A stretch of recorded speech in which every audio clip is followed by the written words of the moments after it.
Terrifying facts about sleep paralysis that will keep you up at night. Number 5. Experiencing hallucinations is common.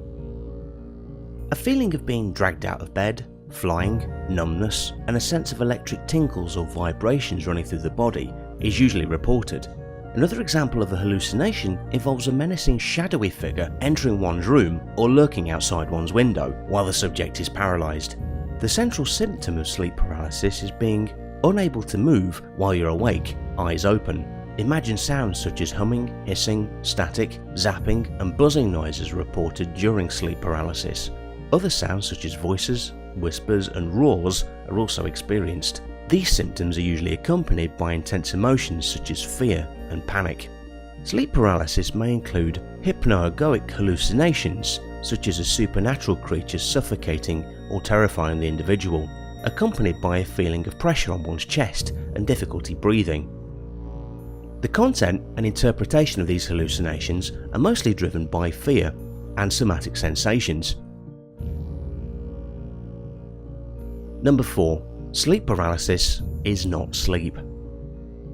The condition occurs between being awake and asleep, resulting from dysfunctional overlap of the REM and waking stages of sleep. The underlying mechanism of sleep paralysis is believed to involve a dysfunction in REM sleep. Several theories arise from the understanding that sleep paralysis is parasomnia, resulting from dysfunctional overlap from the REM and waking stages of sleep. Studies have found that individuals who experience sleep paralysis have shorter REM sleep latencies than normal, along with shortened NREM and REM sleep cycles and fragmentation of REM sleep. Common consequences of sleep paralysis include headaches, muscle pains, or weakness and/or paranoia. As the correlation with REM sleep suggests, the paralysis is not complete. Use of techniques for measuring eye electric potential shows that eye movement is still possible during such episodes. However, the individual experiencing sleep paralysis is unable to speak. Number 3. It might be in your genes. Researchers found genetic component in sleep paralysis. It may run in families, as such a result of specific genetic changes. The characteristic fragmentation of REM sleep, hypnopompic and hypnagogic hallucinations, have a heritable component in other parasomnias, which lead credence to the idea that sleep paralysis is also genetic. Twin studies have shown that if one twin of a monozygotic pair, identical twins, experiences sleep paralysis, the other twin is very likely to experience it as well. In the study, researchers asked a group of more than 800 twins and siblings whether they had experienced sleep paralysis. The results showed that genetics were partially to blame for the strange phenomenon. The identification of a genetic component means there is some sort of disruption of a function at the psychological level. This means that some people may find sleep paralysis unavoidable. Number 2. It is a prevalent symptom of narcolepsy. There is a high prevalence of narcolepsy in conjunction with sleep paralysis. The availability of a genetic test for narcolepsy makes this an easy disorder to rule out. Medical treatments start with education about sleep stages and the inability to move muscles during REM sleep.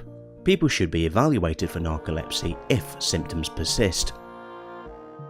Isolated sleep paralysis is commonly seen in patients that have been diagnosed with narcolepsy. Approximately 30 to 50% of people that have been diagnosed with narcolepsy have experienced sleep paralysis as an auxiliary symptom. The safest treatment for sleep paralysis is for people to adopt healthier sleeping habits. Although no large trials have taken place which focus on the treatment of sleep paralysis, several drugs have promise in case studies. 2 trials for GHB for people with narcolepsy demonstrated reductions in sleep paralysis episodes. Number 1. It can be prevented. Several circumstances have been identified that are associated with an increased risk of sleep paralysis. These include insomnia, sleep deprivation, an erratic sleep schedule, stress, and physical fatigue.